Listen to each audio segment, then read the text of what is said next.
I think 7:30 থেকে একদম কড়া রোদ, অনেকক্ষণ শুয়ে গড়িয়ে রয়েছিলাম, তারপরে ফাইনালি নিজেকে ঠেলে ঠাকিয়ে উঠলাম। রিনি আজকে দায়িত্ব নিয়েছে, ও শুক্তো রান্না করবে, তাই ওই সবজি বাজারে গেছিলাম। কার ব্লগ? ও আচ্ছা, সমীর প্রবলেমের পর প্রবলেম চলছে। দুর্বাগুলো একেবারে শেষ, কিন্তু লঙ্কা গাছে আমাদের লঙ্কা ধরেছে। আমি শিমটা দিতে ভুলে গেছি, পরে আমার মনে হয়েছে, বাট ঠিক আছে, শিমটা দিয়ে অন্য কিছু ভালোবাসে। রিমো ভীষণ ভালোবাসে বড়ি ভাজা খেতে, তাই কুচো বড়িগুলো বলতে পারো ওই খায়। এবার মোটামুটি 4:45 নাগাদ সকালে আমার ঘুম ভেঙেছে, তখনও দেখছি কারেন্ট নেই, বেশ ফাঁকা ফাঁকা আছে আজকে। এখন দেরি করে অন্ধকার হয় তো। একদম গেটের বাইরে না দারুণ একটা চায়ের দোকান খুলেছে। বলো দারুণ কিনা ওটা তো খেলে বুঝবে। এসেছে আমাদের ইরানি চায়। ইরানি চায় পুনেরি চায়ের মধ্যে খুব একটা ডিফারেন্স তো আমার লাগে না, তোমার লাগে? সুগারলেস চাও নেই এখানে, ওটাও অনেকে খোঁজ করছিল, কিন্তু তা বলে চায়ের নামে শরবত আর খাওয়া যাবে না। আজকের ইনসিডেন্টটা দেখে আমার ফার্স্ট মাথার মধ্যে এটা ঢুকলো যে আমরা কি সত্যি এতটা ইনটলারেন্ট হয়ে যাচ্ছে আস্তে আস্তে। প্রায় 1-1.5 ঘন্টা ধরে আমি ফোনের মধ্যে ছিলাম, মানে স্যাটারডে হলে কি আর সারা সপ্তাহের খবর নেওয়া এইসব তো চলতেই থাকে।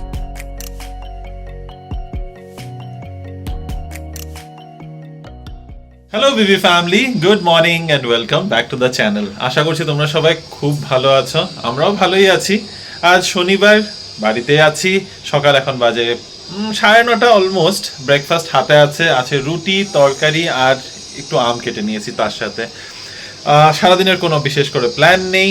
আজকে প্রচণ্ড কড়া রোদ বেরিয়েছে, একদম মানে সকাল আই থিঙ্ক 7:30 থেকে একদম কড়া রোদ, অনেকক্ষণ শুয়ে গড়িয়ে রয়েছিলাম, তারপরে ফাইনালি নিজেকে ঠেলে ঠাকিয়ে উঠলাম। ভেবেছিলাম একটু ওয়াক করতে যাব, কিন্তু এত রোদ দেখে আর সাহস জোটাতে পারলাম না। তবে না, এটাও বলা যাবে না যে একদম ঠিক 7:30টার সময় উঠেই গেছিলাম। প্রপার ঘুমের থেকে উঠেছি কখন যদি বলতে যাই, তাহলে মোটামুটি 8:30টার সময় আমার ঘুম ভেঙেছে। সে আরও এক গল্প, সেই গল্প তোমাদের পরে বলছি। ব্রেকফাস্ট আগে করে নিই, নাহলে রুটিগুলো ঠান্ডা হয়ে যাবে। ব্রেকফাস্ট দিয়ে দিনটা শুরু করেছিলাম ঠিকই, কিন্তু এখন দেখতে দেখতে ঘড়িতে অলরেডি অলমোস্ট বাজে 12:30। তো লাঞ্চ টাইমের কাছাকাছি চলে এসেছি আমরা। এতক্ষণ আমরা কি করছিলাম? এতক্ষণ আমরা একটু ঘরের কাজকর্ম করছিলাম। রিনি আজকে দায়িত্ব নিয়েছে, ও শুক্তো রান্না করবে, তাই ওই সবজি বাজারে গেছিলাম। সবজি এনে দিয়েছি, তখন ম্যাডাম কাটাকুটিতে লেগে পড়েছে, কাটাকুটি করছে। তার সাথে সাথে আমার অ্যাকুয়ারিয়াম পরিষ্কার করার ছিল। অ্যাকুয়ারিয়ামটা এখন আমাদের মোটামুটি আই থিঙ্ক 1 মাসের বেশি হয়ে গেছে। তো আবার 2 থেকে 3 সপ্তাহ বাদে বাদে অ্যাকুয়ারিয়ামের জলটাকে চেঞ্জ করতে হয়। পুরোটা করি না, অলমোস্ট 50% চেঞ্জ করতে হয়। আবার অ্যাকুয়ারিয়ামটাকে একটু মুছামুছি করতে হয়, তো এইসব করছিলাম। তো ছোট অনেক কাজের মাঝখানে আর ভিডিও করা হয়নি। তো রিনি আছে কিচেনে, চলো একবার কিচেনে যাই। কি কতদূর কাজ এগোচ্ছে? খালি সবজি কাটা হচ্ছে, কারণ শুক্তো বানাতে গেলে অনেক সবজি কাটতে হয়। কেটে দেবো? না, হয়ে গেছে, অল্পই বানাবো। এখন আমার আর কোনো কাজ নেই। ঠিক আছে, আমি এখন জাস্ট রেডি করে স্নান করতে চলে যাবো, তারপরে এসে রান্না। তুমি ওদিকেও একটা কিছু রেসিপি দেখছো, আমি দেখতে পাচ্ছি পিছন থেকে। রিনির মিনি টিভি চলছে এখানে।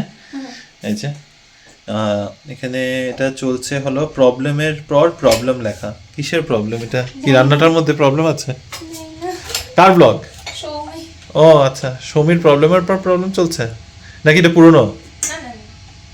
আর এখন আবার চলে এসেছি বারান্দাতে। গতকালকে রাতে তোমাদের বলেছিলাম যে বারান্দাটা দিনের বেলা দেখাবো।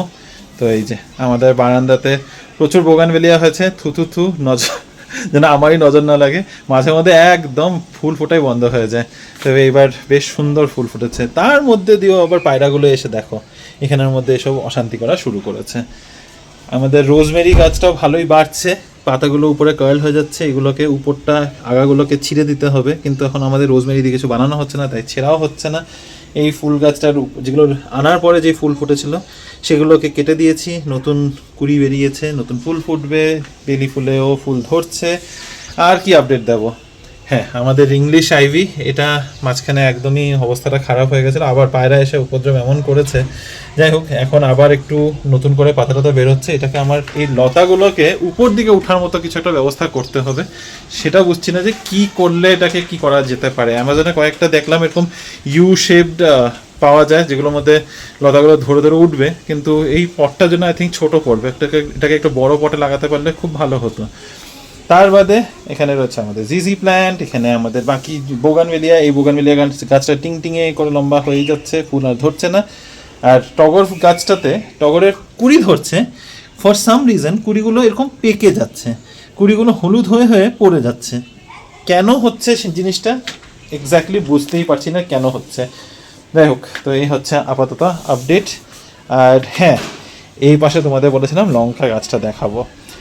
দেখো আমাদের লঙ্কা গাছটা, যেটা আমাদেরকে সারপ্রাইজ দিয়েছে। নিচে দুর্বাগুলো একেবারে শেষ, কিন্তু লঙ্কা গাছে আমাদের লঙ্কা ধরেছে, আর বেশ কয়েকটা ধরেছে। কিন্তু এই যে 1, 2, 3, 4, 5, 6, 7, 8, 9, 10, 11, 12টার মতো লঙ্কা ধরেছে। খুব মজার। এই একটা কাজের কাজ আমাদের পায়রাগুলো করে দিয়ে গেছে। কোথা থেকে লঙ্কা এনে ফেলেছে, কি করেছে জানি না, গাছ হয়ে গেছে এখানে খুব সুন্দর একটা। শুক্তো বানাতে বসেছি। তাড়াতাড়িতে কি শুক্তো হয়? একদমই হয়। আজকে একদম বেছে বেছে ওরকমই সবজি দিয়ে শুক্তোটা বানাচ্ছি বলতে পারো। গাজর নিয়েছি, কাঁচা কলা নিয়েছি, তার সাথে নিয়েছি আলু, আর কাঁকরোল ছিল একটা ঘরে, কাঁকরোল, করলা আর বেগুন। তো এই কটা সবজি দিয়ে বানাচ্ছি। ফাইনালি আমি শিমটা দিতে ভুলে গেছি, পরে আমার মনে হয়েছে, বাট ঠিক আছে, শিমটা দিয়ে অন্য কিছু বানাবো। অ্যাকচুয়ালি শিম দিয়ে খাবো বলেই কিন্তু আনানো। তবে আমার শুক্তো একদম রেডি। আরেকটা মজার হচ্ছে, এই সানরাইজের যে শুক্তো মশলাটা আছে না, খুব কাজের।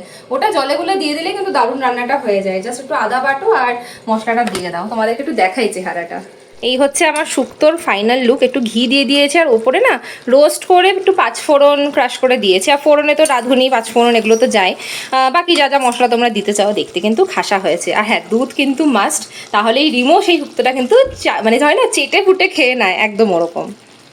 রিমো ভীষণ ভালোবাসে বড়ি ভাজা খেতে, তাই কুচো বড়িগুলো বলতে পারো ওই খায়। আর এটা হচ্ছে আমাদের ফাইনাল শুক্তো লুক। ওই কুচি বড়ি জানি না কি বলে। আর এটা হচ্ছে ছোলার ডাল শুক্তো, আমাদের লাঞ্চ আজকের, আর সাথে বড়ি ভাজা।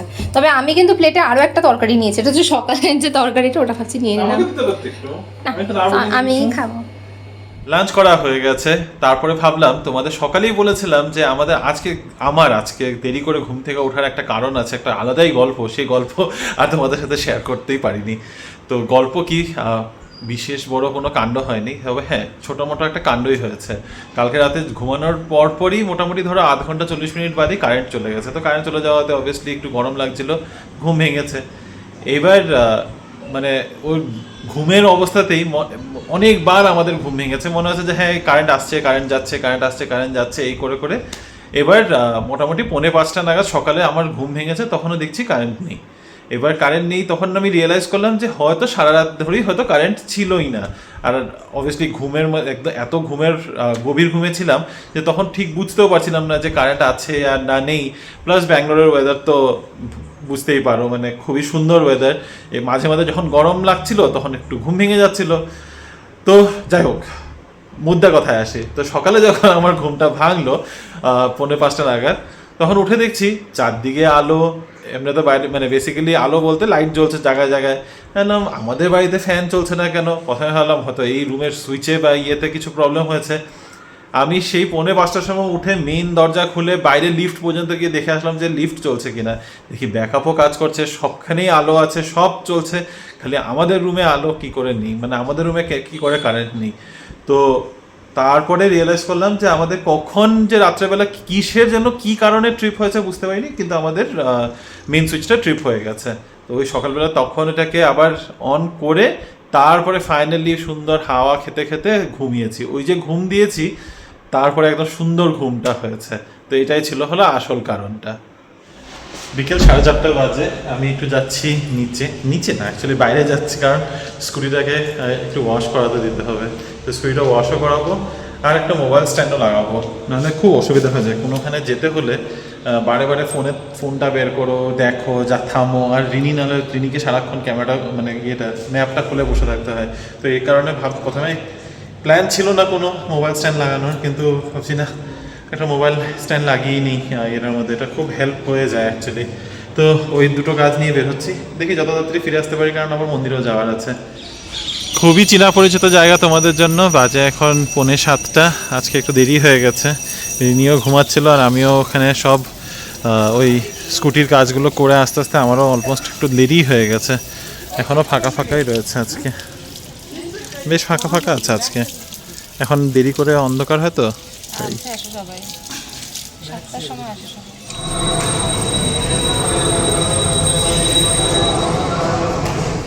মন্দির থেকে ঘুরে এসে জাস্ট মনে হলো যে আজকে চাটা যদি একটু বাইরে খাওয়া যায়। অ্যাকচুয়ালি তো এরকম কোনো প্ল্যান ছিল না, কিন্তু আমাদের একদম গেটের বাইরে না দারুণ একটা চায়ের দোকান খুলেছে, বলো। দারুণ কিনা ওটা তো খেলে বুঝবে, না, নামে নামটা ইরানি দারুণ, চায়। ইরানি চায়ে বলা আছে, তো ইরানি চায় আছে যখন ভাবলাম একটা ট্রাই করি। আমরা দুজনেই ভীষণ ভালোবাসি, আমরা এইচএসআরে খুবই খেতে যেতাম একটা সময়, এখন দেখি কেউই আমরা খুব একটা দুধ চা পাগল ইরানি না। চায় আর এই ইরানি চায়টা কিন্তু সেম না, এটা এটা আলাদা। হ্যাঁ মানে ইরানি চায়ের নামেই। চলো এবার গিয়ে দেখি কেমন কি হয়, একদম গেটের বাইরেই খুলেছে, তো না খেলে তো হচ্ছে না। তোমাদের যে বললাম গেটের বাইরে, এমনিতেই রাস্তাটা পুরো ফুড স্ট্রিট হয়েই গেছে আমাদের, চায়ের অনেকগুলো অপশনও খুলে গেছিলো, তবে এটা কিন্তু একদম আমাদের গেটের বাইরে, এইখানে দেখো জাস্ট সামনেই। মানে তোমরা এখান দিয়ে দোসা খেয়ে চা খেয়ে আরামসে সন্ধ্যাটা কাটাতে পারবে, পাশে লিট্টিও পাওয়া যাচ্ছে। আর এইখানে খুলেছে হচ্ছে ইরানি চায় হাউস, অ্যাভেলেবেল আছে, বান মালাইও আছে, আবার খাবে তুমি? মাস্কাই নেই। হ্যাঁ, চলে এসেছে আমাদের ইরানি চায়। ইরানি চায় আর পুনেরি চায়ের মধ্যে খুব একটা ডিফারেন্স তো আমার লাগে না, তোমার লাগে? না মানে ডিফারেন্স ইন দ্য সেন্স কি একটু ঘন হয় দুধটা, কোনোটার মধ্যে একটু মালাই বেশি থাকে, কোনোটার মধ্যে থাকে না, কোনোটার মধ্যে চায়ের লিকারের কোয়ান্টিটি বেশি, এই এটা হচ্ছে আমাদের বান মাস্কা। ভালোই হলো কিন্তু চা খাওয়াটা, নাকি? অ্যাকচুয়ালি এটা খুব ভালো ছিল, কিন্তু মিষ্টিটা একটু খুব বেশি ছিল। মিষ্টি। রিনি ফিডব্যাকও দিয়ে দিয়েছে ওখানে, বলেছে না না কালকে থেকে একদম ঠিক হবে। ওরা অ্যাকচুয়ালি মাত্র খুলেছে তো একটু কম বেশি বুঝার আর চেষ্টা করছে। সুগারলেস চাও নেই এখানে, ওটাও অনেকে খোঁজ করছিল, কিন্তু তা বলে চায়ের নামে শরবত আর খাওয়া যাবে না, সত্যি খুব মিষ্টি। এখন যদি ওটা একটু অফ করে দেয়। শরবত যে ছিল না, বাট হ্যাঁ মিষ্টিটা একটু বেশি ছিল। শরবতই ছিল। আমরা কম মিষ্টি খেতে খেতে আমাদের মুখগুলো সব তেতো হয়ে গেছে। বিকেলে যখন আমি আজকে স্কুটিটাকে ওয়াশ করাতে নিয়ে গেছিলাম, তো ওখানে একটা ঘটনা ঘটেছিল, তখনই ভেবেছিলাম তোমাদের সাথে শেয়ার করব, কিন্তু তখন রাস্তার উপর দাঁড়িয়ে আর গল্প করা হলো না। তাই এখন বাড়িতে এসে আরামসে যখন বসে রয়েছি, আর অলমোস্ট বাজে 10:45, আমাদের ডিনার করতে হবে, কিন্তু রিনি এখন ফোনে ব্যস্ত রয়েছে, তো সেই কারণে ভাবলাম তোমাদের সাথে আমি আড্ডা দিয়ে নিই। তো ওখানে যখন গিয়েছি একটা ছোট্ট ঘটনা ঘটেছিল, ওটা দেখে অনেক কিছু মাথায় ঘুরে গেল। ঘটনাটা কি আগে সেটা তোমাদের সাথে শেয়ার করি। বেসিক্যালি ওখানে সার্ভিস সেন্টারের ঠিক অপোজিটে একটা অ্যাপার্টমেন্ট সোসাইটি কমপ্লেক্স রয়েছে, তো ওখান থেকে একজন বের হচ্ছে, আর ঢুকছিল হলো একটা ডেলিভারি এক্সিকিউটিভ, আই থিঙ্ক সুইগির ছিল, হ্যাঁ আই থিঙ্ক সুইগিরই ছিল। তো সুইগির ডেলিভারি এক্সিকিউটিভটা ঢুকছে, ও জাস্ট রাস্তা দিয়ে এসে ডাইরেক্ট টার্ন নিয়েছে, আর সামনে দিয়ে যে আরেক সোসাইটি কমপ্লেক্স থেকে একজন বাইক নিয়ে বের হচ্ছে। হ্যাঁ অবভিয়াসলি একদম সুইগির যে লোকটা আছে সে গিয়ে বাইকটার মধ্যে ধাক্কা মেরেছে, খুব জোরে মারে নেই, মানে হার্ডলি হয়তো একটা জাস্ট ট্যাপ লেগেছে আর কি। লোকটা যে পড়ে গেছে বা একদম মানে স্কুটি নিয়ে বেঁকিয়ে গেছে, কিচ্ছু সেরকম হয়নি, সময় মতো আটকেও গেছে, দুজনেরই কোনো রকমের কোনো ব্যথা পেয়েছে বা ক্ষতি হয়েছে করে আমার তো দেখে মনে হলো না। তারপর যেটা লোকটা বেরোচ্ছিল সোসাইটি কমপ্লেক্স দিয়ে, সে রীতিমতো ছেলেটাকে মারা শুরু করেছে। তো আশেপাশে সোসাইটির যে গার্ডটা ছিল, গার্ডরাও এসে সেই মানে ওই যেহেতু ও সোসাইটিতে থাকে, অ্যাপার্টমেন্ট কমপ্লেক্সে থাকে, তো বড়লোকই এটা দেখালো যে হ্যাঁ আমার গাড়ির মধ্যে দাগ লেগে গেছে। লিটারালি দুজনেই কিন্তু স্কুটিতে ছিল, অ্যাকচুয়ালি বাইকও ছিল না, সেই লোকটাও স্কুটিতে ছিল, আর যে সুইগি ডেলিভারি এক্সিকিউটিভটা ছিল সে ওই যে ইউলু বাইকগুলোতে ছিল। তো এমন কিছুও মানে ড্যামেজ হয়নি, কিচ্ছু হয়নি, কিন্তু লোকটা সেই ডেলিভারি এক্সিকিউটিভটাকে পেটালো। গার্ডগুলো আসলো, গার্ডগুলো সেই সোসাইটি কমপ্লেক্সের লোকটারই ফরে গিয়ে দাঁড়ালো, লোকটা ছেলেটাকে একটু গালাগালি দিল, এক দুটা ধরে সরালো, তারপরে ফাইনালি গিয়ে ইয়ে করলো। ওটা দেখে পাচ্ছি একটা জিনিসই মাথায় আসলো, আমাদের কি টলারেন্স লেভেল সত্যি এতটাই কমে যাচ্ছে? হতেই পারে, মানে হ্যাঁ অ্যাক্সিডেন্ট হতেই পারে, রাগও হতেই পারে, যদি অ্যাক্সিডেন্টটা নিয়ে অ্যাক্সিডেন্ট হওয়ার পর যদি সত্যিই কোনো রকমের খুব বিশাল ক্ষতি হয়, অ্যাটলিস্ট যদি স্ক্র্যাচ লেগে যেত বা স্কুটির মধ্যে কিছু একটা ভেঙে যেত, একটু কিছু ড্যামেজ হতো, ডেন্ট পড়তো, তাও বুঝতাম, মানে এমন কিছুই হয়নি। ছেলেটাকে কি মারাটা উচিত ছিল? আর ওটা দেখে তখন আমার ইমিডিয়েট মাথার মধ্যে যেটা ঢুকেছে সেটা হচ্ছে, রিসেন্টলি জানি না তোমরা দেখেছো কিনা, নিউজে খেয়াল করেছো কিনা, একটা মুম্বাই লোকালের একটা ইনসিডেন্ট হয়েছে, যেখানে একটা 22 বছরের ছেলেকে হত্যা করে দেওয়া হয়েছে। কেন? শুধু একটা মাত্র কারণে, যে সেই 22 বছরের ছেলেটা একটা ছেলে যে দরজার সামনে দাঁড়িয়ে দরজাটা মানে ট্রেনের দরজার সামনে দাঁড়িয়ে ট্রেনের দরজাটা খুলে রেখেছিল, আর বাইরে বৃষ্টি পড়ছিল, যেহেতু ভিতরে জল ছিটা পড়ছে, ছেলেটা খালি ওই লোকটাকে বলেছিল দরজাটা লাগাতে। এই দরজা লাগানোর কথাতে তার নাকি এত ইনসাল্টেড ফিল হয়েছে যে সে ব্যাগের থেকে চাকু বের করে সেই 22 বছরের ছেলেটাকে স্ট্যাব করলো। মানে আমি তখন বাস ওই ইনসিডেন্টটা মানে আজকের ইনসিডেন্টটা দেখে আমার বাস মাথার মধ্যে এটা ঢুকলো যে আমরা কি সত্যি এতটা ইনটলারেন্ট হয়ে যাচ্ছি আস্তে আস্তে। আমাদের মানে বুঝতে পারি যে হ্যাঁ আমাদের সবার লাইফে স্ট্রেস রয়েছে, সবার লাইফে কিছু না কিছু সমস্যা রয়েছে, and everyone goes through this. মানে সবার লাইফে কিছু না কিছু সমস্যা রয়েছে, কারো ছোট কারো বড়, আর সবার জন্য কিন্তু সবার সমস্যা নিজের সমস্যাটাই বড়, সে যতটাই তোমার অন্য পার্সপেক্টিভ থেকে ছোট বা বড় মনে হোক। তো আমার বাস দেখে মনে হচ্ছিল আরে, আর বিশ্বাস করো যদি আমি সামনে থাকতাম তাও আমি কিছু হয়তো গিয়ে কিছু একটা বলতে পারতাম। আমি একদম রাস্তার অপোজিটে, এদিকে সার্ভিস সেন্টারে কাজ চলছিল দেখে আমি জাস্ট মেইন রোডের উপরে দাঁড়িয়ে রয়েছিলাম। ওখান থেকে আমি অপোজিট সাইডে ওই হাল্লা চিৎকার শোনাতে আমি ওদিকে মানে হঠাৎ করে একটা স্ক্রিচ হলো দেখলাম, আমি বাস ওখান থেকে দেখতে পারলাম, আর কিছুই করতে পারিনি। তখন বাস এটাই ভাবছিলাম যে আমাদের সত্যি নিজেদের টলারেন্স লেভেলের উপরে এখন কাজ করার ভীষণ প্রয়োজন। আগেকার লোকেরা কত ভালো আরামে থাকতো, কত মানে এইসব জিনিস নিয়ে হ্যাঁ ঠিক আছে একটু একটা সরি, মানে সামনের ছেলেটা সরি বলছে যে হ্যাঁ ঠিক আছে আমার ভুল হয়ে গেছে, আমি দেখি নেই, আমি তো ছেড়ে দিলেই হয়ে যেত। ছেলেটাকে মারা পিটার কি দরকার ছিল? আর মানে ওখানে ও জাস্ট বিকজ একটা অ্যাপার্টমেন্ট কমপ্লেক্সে থাকে, বাকি সিকিউরিটি গার্ডগুলো সব ওর সাইডই নিয়ে নিল। এনিওয়ে মানে দেখে আমার সত্যি খুব রাগও হচ্ছিল, দুঃখ হচ্ছিল নিজেদের এই পুরো সোসাইটির উপরে যে আমরা কোথায় গিয়ে ঠেকছি শেষ পর্যন্ত। এনিওয়ে সময় অনেকটাই হয়েছে, রিনি অনেকক্ষণ ধরে ফোনে কথা বলছে, একবার গিয়ে চেক করি কি ব্যাপার। বেশ কিছুক্ষণ আগে রিমো তোমাদেরকে বলেছে যে আমি ফোনের মধ্যে কথা বলছি, আর নিজেও রিয়েলাইজ করিনি প্রায় 1-1.5 ঘন্টা ধরে আমি ফোনের মধ্যে ছিলাম, দিবার সাথে বকবক করছিলাম, একটুখানি মার সাথে বকবক করছিলাম। মানে স্যাটারডে হলে কি হয় সারা সপ্তাহের খবর নেওয়া এইসব তো চলতেই থাকে, আরও অনেক অনেক কিছু চলে লাইফে, সব তো তোমাদের সাথে শেয়ার করা যায় না। এনিওয়েজ এখন তো ডিনারের টাইম হয়ে গেছে, আর অনেকটা দেরি হয়ে গেছে, আমরা না রিয়েলাইজই করিনি যে ঘড়িতে 10টা বেজে গিয়েছে। তো এখন ভাতটা বসানো হলো, আবার রিমো একটা কিছু বানাচ্ছে, কিছুটা ভাজা টাজা বানাচ্ছে। আমি খাবো রুটি, রিমো খাবে ভাত, মোস্টলি আমাদের এটাই চলে রুটিন। রিমো রাতেও ভাত খেতে ভালোবাসে আর আমি খেতে ভালোবাসি। কি বলো? আমি রাতেও মানে দিনে তো তুমি ভাতই। আমি 4 বেলাই ভাত খেতে ভালোবাসি। হোয়াট ইজ রাত? চায়ের সাথে ভাত খেতে পারবে? চায়ের সাথে ভাত? তুমি 4 বেলা বললে। 4 বেলা ভাত বলেছি তো, চায়ের সাথে কেন খেতে হবে? মানে সন্ধ্যাবেলাতেও ভাত, সেটা আমি খেয়েছি। ইভিনিং স্ন্যাক্সও ভাত।